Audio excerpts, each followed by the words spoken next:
I'm Sophie Larson, and this mop is my shadow, gliding over marble that shines brighter than my future. The hotel lobby hums at dawn, chandeliers glowing like distant stars, but I keep my eyes down.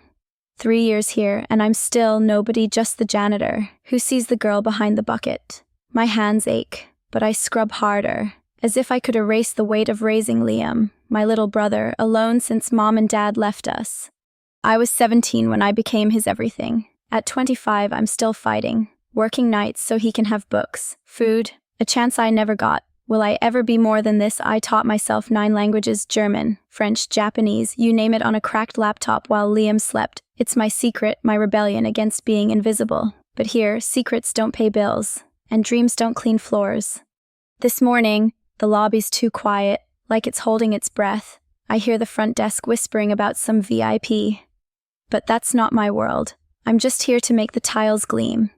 What if I dared to want more? The thought flickers, then fades. I shake my head, focusing on a stubborn smudge, my reflection staring back, tired, but stubborn too.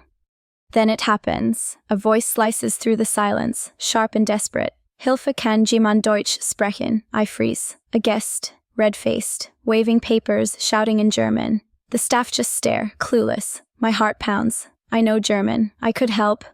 But what if they laugh at me, a janitor? Speaking like a scholar, I clutch the mop, my safe excuse to stay small. The guest yells again, and something in me snaps. I step forward, legs shaking. Ich kann Ihnen helfen, I say. My voice barely above a whisper but steady. The guest's eyes lock on mine, grateful. I translate his papers, words flowing like a river I've kept dammed up. Am I crazy for doing this? The front desk gapes, and I feel their stares burning my skin. For 10 minutes, I'm not invisible. I'm Sophie, the one who knows. He thanks me, and I retreat to my mop, heart racing. I did it. But now what? Did I just make a mistake? I glance around, expecting whispers, judgment. Instead, I catch a shadow near the staircase, a man in a suit, watching. His eyes are sharp, like he sees through me. I don't know him, but something tells me he's important. My stomach twists. Is he angry I stepped out of line? I keep scrubbing, pretending I didn't notice, but my mind's a storm. Liam's face flashes in my head, his smile when I read him stories in Spanish. I did this for him, didn't I? To be more for us. What if this is the start of something, or the end? The man's still there, his gaze heavy. I want to disappear, but my hands keep moving, mopping the same spot over and over. Then I hear footsteps. He's coming closer. Miss Larson, his voice is calm but firm. I turn, and it's him, the suit, the eyes. My throat tightens. What does he want with me, he says. His name's Nathan Caldwell, CEO. CEO, my mind blanks. He saw everything. He knows I'm just a janitor. But his next words hit like lightning. We need to talk about your languages. What does he want with someone like me? My heart's pounding like it did when I paid Liam's school fees with my last paycheck, praying it'd be enough. Nathan's office door looms ahead, all glass and steel, like a gate to another world. I smooth my uniform, stained with today's grime, and knock.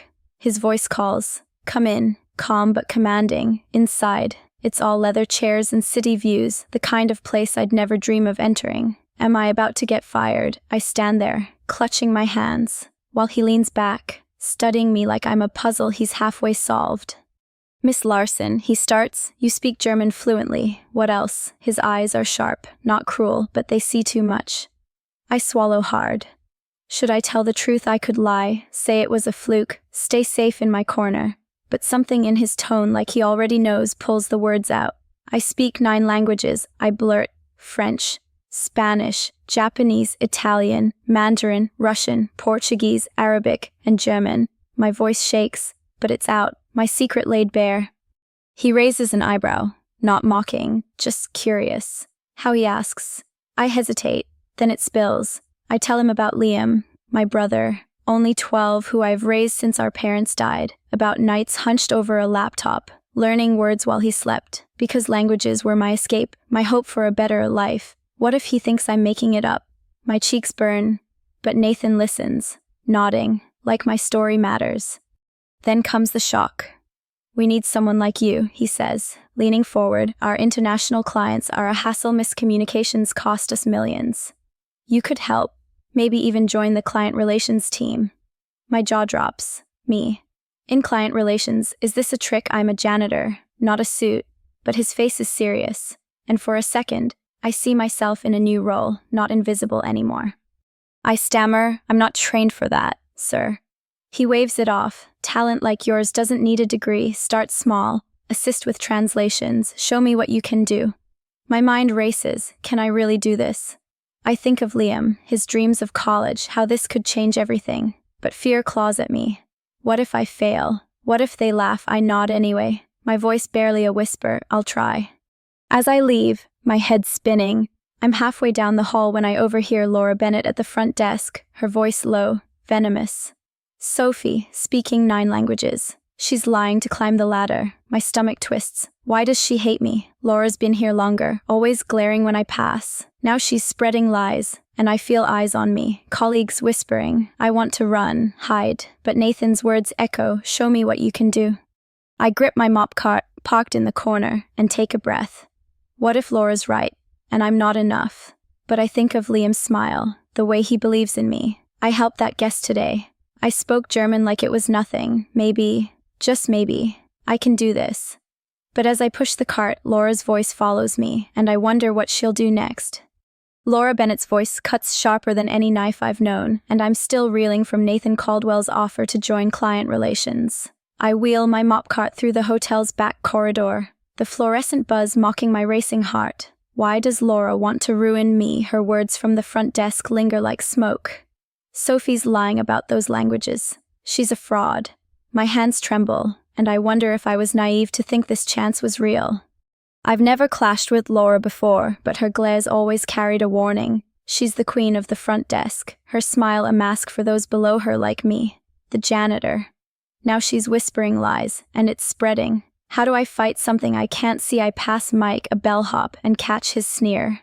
9 languages, no way. He mutters to another coworker. My stomach twists as I near the staff room, Laura's voice rising. Smug, she's just chasing Nathan's attention. Is this the price of daring to dream? I duck into the storage closet, the bleach smell a bitter comfort. I've hidden here before, when bills piled up or Liam's school called. What if Laura's right, and I don't belong? I've kept my languages secret for years. Learning at night for Liam, my brother, my anchor. Nathan's offer felt like a lifeline. But now it's a spotlight, and I'm exposed. I picture Liam's grin when I told him about the job. You're gonna shine, Soph, he said. How do I tell him they're tearing me apart?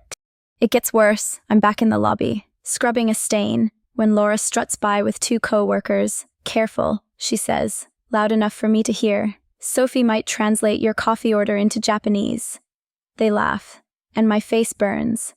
Why can't I just disappear? I want to shout that I'm not lying, that I stayed up nights mastering French, Arabic, Russian 9 languages to prove I'm more than this mop, but my voice stays locked, like always. Then I see Nathan across the lobby, talking to a manager. He nods at me, a small gesture, but it's enough to spark hope. Does he still believe in me? Laura's rumors haven't reached him yet, but how long until they do? I think of Liam, his faith in me, how this job could pay for his future. I can't let Laura win. But how do I prove her wrong? I grip the mop, my knuckles white, and keep scrubbing, each stroke a silent vow to fight. Later, I overhear Laura in the break room, her voice low but clear. She'll crash and burn. Nathan's making a mistake. My heart sinks, but something shifts. Why am I letting her control my story? I helped that German guest. I earned Nathan's offer. Laura's jealousy isn't my burden, it's hers. I take a breath. The closet's dim light steadying me. I'll face her lies, but not with shouts or tears. I'll do it with the languages I've carried in silence for years. What will Laura do when she sees I'm not backing down? Laura's lies are like weeds, choking every hope I dared to grow, and I'm crumbling under their weight. I'm in the hotel's staff locker room, staring at my reflection in a cracked mirror, my janitor's uniform a reminder of who I am or was. Can I really be what Nathan sees in me? His offer to join client relations feels like a ladder to the stars. But Laura's rumors make each rung feel like it's splintering beneath me. I keep replaying her words. Sophie's a fraud. They've spread, and now even the dishwashers avoid my eyes. What if I step up and fall flat? I've spent years invisible. My 9 languages, a secret I whispered to Liam at night, a shield against our past. Orphaned at 17, I built a world for him, school fees, warm meals, hope. But this This is a world I don't know, full of suits and expectations I wasn't raised for. This morning, Nathan emailed me, meet me at 2 p.m. to discuss your first assignment. My heart leapt, then sank. What if my background betrays me? I'm no college grad, no polished professional. I learned Japanese from grainy videos, Arabic from library books. Laura's right about one thing: I'm not like them. I imagine walking into that meeting, my accent too rough, my hands too calloused. Will they see a janitor pretending to be something she's not? I'm wiping down lockers when Laura passes, her perfume sharp as her smirk. Heard you're meeting Nathan, she says, loud enough for others to hear. Don't embarrass yourself. Sophie, my face burns, and I want to vanish. Why does her voice feel like my own doubts? I think of Liam, how he hugged me when I told him about Nathan's offer. You're unstoppable, he said, but unstoppable feels like a lie when every step forward feels like stepping off a cliff.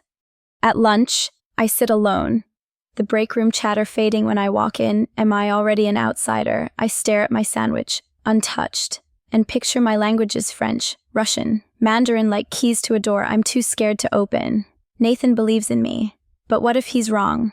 What if I stumble, proving Laura right? How do I carry Liam's dreams if I can't carry my own? My hands shake, and I shove the sandwich away, the knot in my chest tightening. Then, a surprise. Nathan appears at the break room door, his suit crisp against the faded walls. Sophie, a word, heads turn, and Laura's eyes narrow. I follow him to a quiet hallway, my pulse racing. Is he changing his mind? He smiles, calm but firm. I'm assigning you to assist with a German client tomorrow. Simple translation to start. You've got this. His confidence is a lifeline, but it terrifies me too. What if I let him down?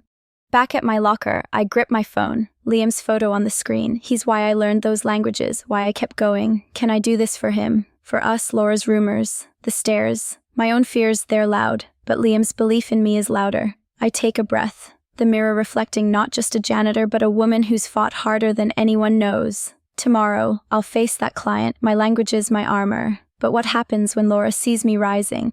I'm standing in the hotel's conference room, my palms sweaty. Nathan Caldwell's words still ringing led the negotiation. Sophie led me, who was scrubbing floors a week ago. The German clients arrive soon, and I'm supposed to seal $1 million deal with my 9 languages. Can I pull this off? The room's all glass and polish. But I feel like an imposter. My borrowed blazer stiff against my skin, Laura Bennett's rumors clawing at my confidence.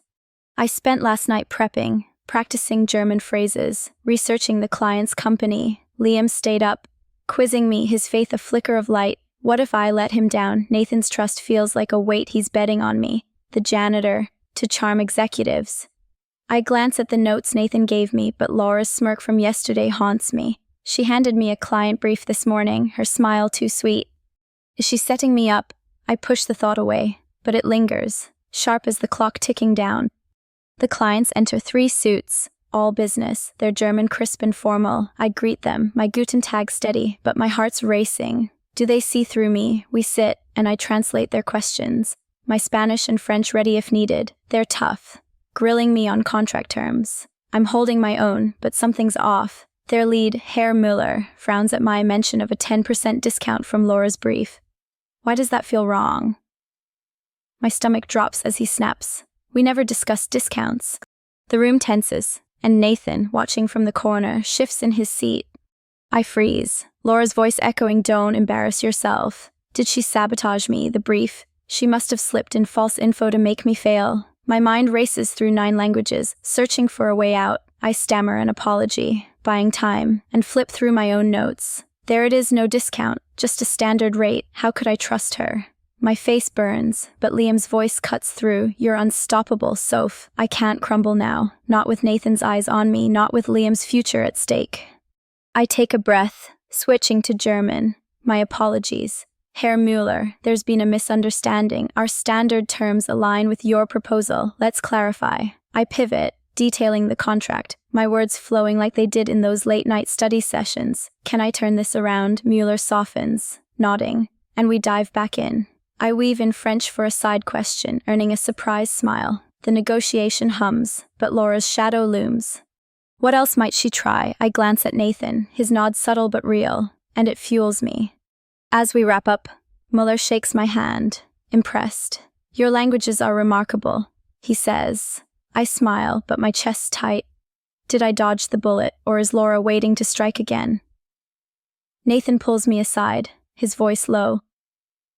You handled that well. But we need to talk about that discount error. My heart sinks, he knows something's wrong. I want to tell him about Laura, but fear stops me. What if he thinks I'm making excuses? I nod, promising to explain later, but as I leave the room, Laura's at the front desk, watching, her eyes cold. I've survived this round, but the fight's not over. What's her next move, and can I face it? Thank you for confirming. I'll continue with Outline 2, A Leap from the Shadows for the story. CEO Overhears, I am speaking 9 languages, promotes me on the spot. Writing body. Idea 6, Sabotage Attempt in American English, monologue style from Sophie Larson's perspective, exactly 660 words. It will follow the narrate, pause, surprise, emotion, lead-in structure with emotional hooks bolded every 30-40 seconds and connects seamlessly with Idea 5 where Sophie navigates a negotiation but suspects Laura Bennett's sabotage via false client information. The narrative will stay in a U.S. setting with American characters Sophie Larson, Nathan Caldwell, Laura Bennett, ensuring a continuous story flow without repetitive introductions. I'll proceed with Idea 7, 660 words and the conclusion 50-60 words afterward unless you specify otherwise. Outline 2, Recap for context. Outline 2, A Leap from the Shadows, revised names. Plain show, inline body. Idea 6, Sabotage Attempt, monologue, 660 words. I'm trembling in the hotel's quiet hallway. Nathan's words. We need to talk about that discount error still stinging. I saved the German negotiation, but Laura Bennett's fake client brief nearly sank me. Did she think I wouldn't notice her sabotage was deliberate? And now I'm assigned to another high-stakes meeting, this time with Japanese partners. My 9 languages are my shield, but Laura's out there, plotting, and I'm terrified she's not done breaking me. I'm in the conference room early, my borrowed blazer pinching my shoulders. Can I trust anything anymore? I double-check the client files Nathan sent, but Laura's updated dossier sits on the table, her handwriting neat and taunting. Last time, her lies about discounts threw me off. This time, it's worse. She's listed the Japanese lead, Mr. Tanaka, as preferring English-only talks. My gut screams it's a trap. Why does she want me to fail so badly? I think of Liam, my brother, counting on me to rise. I can't let her win. The partners arrive. Their suits crisp, their Japanese polite but rapid. I greet them in Japanese, my konnichiwa smooth, and they nod, impressed. Am I enough for this? We dive into terms, my Mandarin ready for a side query. But when I mention English only per Laura's brief, Tanaka's face hardens. We value our language, he says sharply in Japanese. My heart plummets. She did it again. Laura's brief was a lie, meant to insult them and make me look like a fool. I'm sweating, Nathan watching from the back. How do I fix this? Laura's smirk from yesterday flashes in my mind. Her voice mocking, don't embarrass yourself. My hands shake, but I think of those nights studying, of Liam's faith. I apologize in Japanese, voice steady, my mistake. Let's honor your language. I ditch Laura's brief, leaning on my own prep. Can I pull this back? The room's tense, but Tanaka softens as I translate fluently, weaving Japanese and English to clarify terms. My heart's pounding, but I'm in control. Then a curveball. Tanaka hands me a contract addendum in Spanish. Did Laura know this was coming? Her brief didn't mention Spanish. Another trap to expose me. I glance at Nathan, his eyes unreadable. My pulse races, but I've got this. I read the addendum, my Spanish flowing like it did in my laptop lessons. I explain it to Nathan, then negotiate in Japanese, securing Tanaka's nod. Am I actually doing this?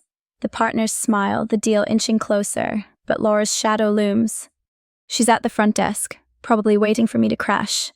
As we near agreement, I spot a discrepancy. Laura's brief listed a wrong deadline, off by a week. How deep does her sabotage go? I corrected in Japanese, earning Tanaka's respect. The meeting ends with handshakes, the deal all but signed. Nathan nods, but his "we'll talk" lingers.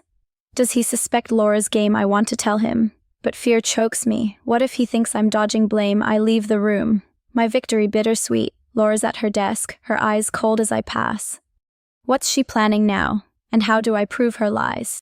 I'm clutching the conference room table's edge, the Japanese deal signed, but Laura Bennett's sabotage still haunts me. Her fake briefs, wrong discounts, deadlines, languages almost ruined everything. Did I really beat her? Nathan's will talk hangs over me as I prepare for a final meeting with French clients. My 9 languages carried me this far, but my heart's pounding. Laura's out there, her lies a shadow I can't shake, and I'm terrified one misstep will prove her right. The French clients arrive. Their accents sharp, their expectations higher than the last. Can I keep this up? I greet them in French, my bonjour polished from nights studying for Liam, my brother. They dive into contract details, and I translate, my Russian ready for a surprise clause. But Laura's final trap hits her. Updated client file lists a non-existent merger. How does she keep doing this? The lead, Madame Dubois, snaps. No merger was proposed. Nathan, in the room, tenses, and I feel Laura's smirk from miles away. My knees weaken, but I can't break. What if this costs me everything? I think of Liam, his faith in me, those nights I learned Arabic to escape our past. I apologize in French. Voice steady, my error, let's focus on your terms. I ditch Laura's file, pulling from memory and my notes. Can I fix this one last time? Dubois nods. And I weave French and English, catching a hidden clause in Italian. My hands shake, but I'm gaining ground, the deal inching closer. Then a shock. Dubois praises my fluency, but Nathan interrupts, his voice low. Sophie, step outside. Is this the end? My stomach drops as I follow him. Laura's lies screaming in my head, in the hallway. He hands me Laura's briefs, marked with her initials. These were deliberate, he says. I checked the originals. You caught every error. Did he know all along? Relief floods me. But fear lingers. Laura's still at the front desk, her influence deep. I nod, tears prickling, and return to the meeting, stronger. I seal the deal. Dubois signing with a smile. Am I finally enough? The room feels brighter. My language is a bridge I built myself. Nathan watches, his nod a quiet victory. I think of Laura, her attempts to bury me, and realize I've outrun her traps. But what will Nathan do about her? My heart swells for Liam, for the future we might have. I've proven I'm more than a janitor, but the weight of exposure hasn't lifted, it's shifted, daring me to claim this new self. As we wrap up, Nathan pulls me aside again. You've earned a bigger role, he says, eyes steady. Is this real, or another test? I want to believe it.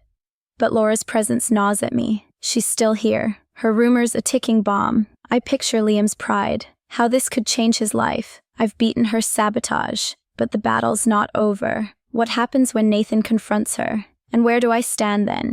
Thank you for confirming. I'll continue with Outline 2, A Leap from the Shadows for the story. CEO Overhears. I am speaking 9 languages, promotes me on the spot. Writing body. Idea 8, Sudden recognition in American English. Monologue style from Sophie Larson's perspective. Exactly 660 words.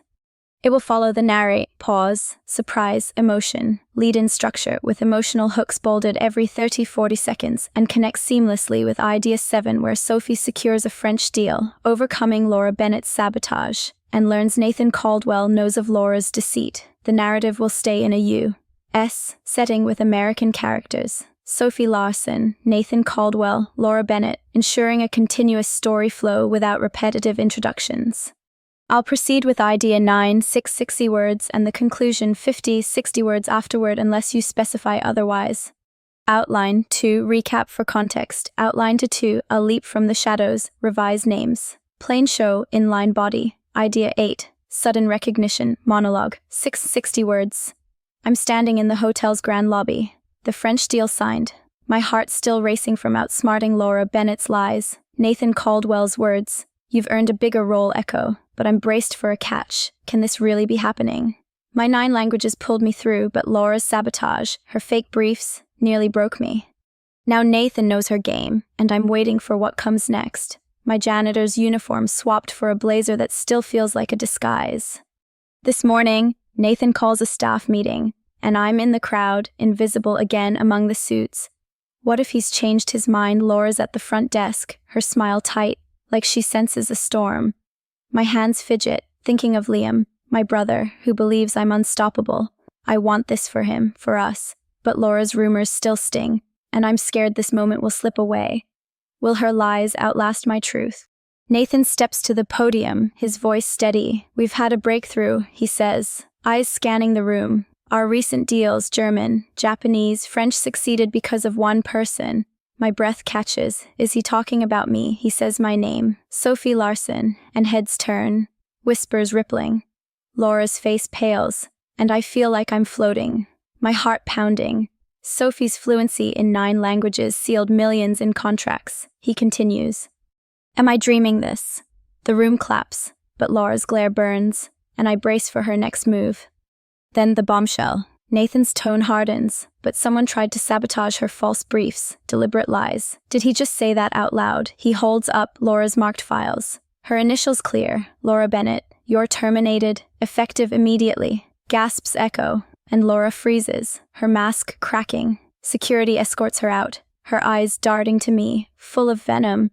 Why does victory feel so heavy? My chest tightens, relief mixing with guilt, but Nathan's nod grounds me. I did this, I won. He turns to me, voice warm. Sophie, you're our new language consultant, starting today. Is this real? My new life. The applause grows, and I'm shaking, tears prickling. I think of Liam, his hugs, my nights studying for a future I couldn't see. I was a janitor, invisible. But now I'm seen. My language is a spotlight I never dared claim. Can I live up to this? Coworkers I thought doubted me smile, some hesitant, others genuine. Mike, the bellhop, nods, and I feel a shift. The rumors are fading. I leave the meeting, my new title sinking in. What does it mean to be seen? Laura's gone, her lies exposed. But her shadow taught me something. I'm stronger than I knew. I pull out my phone, texting Liam, big news, kid. His reply, told you you'd shine, makes me laugh through tears. Nathan's trust. This role, it's for us. For every night I fought. But what comes next in a world I'm just starting to know. I'm standing in the hotel's quiet lounge, my new badge reading language consultant still foreign in my hands. Laura Bennett's gone, her lies buried under the truth of my 9 languages. But I'm not the same Sophie who scrubbed floors. Can I carry this new me forward? Nathan Caldwell's faith, Liam's pride, they've rewritten my story. But it's the weight of what I've become that keeps me awake, wondering who else I might inspire. It's been a week since the staff meeting, and I'm settling into my role, translating for clients, my voice no longer hidden. What does it mean to be seen? I used to duck gazes, my janitor's uniform a shield. Now, coworkers like Mike stop me, asking how I learned Japanese, their skepticism replaced by curiosity. I tell them about Liam, my brother, and those nights studying to escape our past. Am I more than my story now? Their nods feel like a bridge, one I never thought I'd cross. This morning, a new janitor, Maria, shyly asks me for advice. You made it out, she whispers, eyes wide. Did I really inspire her? My heart catches. I was her, invisible, dreaming in silence. I tell her about my laptop lessons, how each language was a step towards something bigger. She smiles, and I see myself, not the janitor, but the woman who dared. Can one story change another's path? I give her my old phrasebook, a small gesture, but her gratitude lights something in me. Nathan calls me to his office, not for a task, but to share news. You're a symbol now, he says. Staff are talking your work ethic, your talent, me. A symbol. I think of Laura's sabotage, her attempts to dim my light, and how I fought back. Not with anger, but with every word I'd learned. My eyes sting, picturing Liam's future, college within reach. Is this what victory feels like? Nathan adds. You've shown what's possible. His words settle, heavy but warm, like a promise I've kept to myself. At home, Liam's waiting, his homework spread out. You're famous. Soph, he teases, showing me a staff newsletter with my name. How did I become this person? I laugh, but my chest aches with gratitude for him. For every sleepless night that led here. I was a shadow, but my languages, my fight, carved a new path. What if I'd stayed silent that day with the German guest? I hug Liam, his trust the root of every risk I took. I'm not done growing, but I'm no longer afraid of the light. Can I keep inspiring, keep rising? Maria's face. Mike's questions, their proof my story ripples. I've learned that perseverance isn't just surviving, it's daring to claim your place. No matter where you start. Laura's gone, but her lesson remains. My strength is mine to wield. What will I build next? And who will rise with me? I watch the hotel's chandelier glow, a beacon of my rise from shadows. Talent and grit outweigh any lie. Sophie's story proves it. What will you choose when doubt whispers share her journey? Comment your dreams and spread this light. If you've ever felt unseen, you're part of this story. Thank you for walking it with me.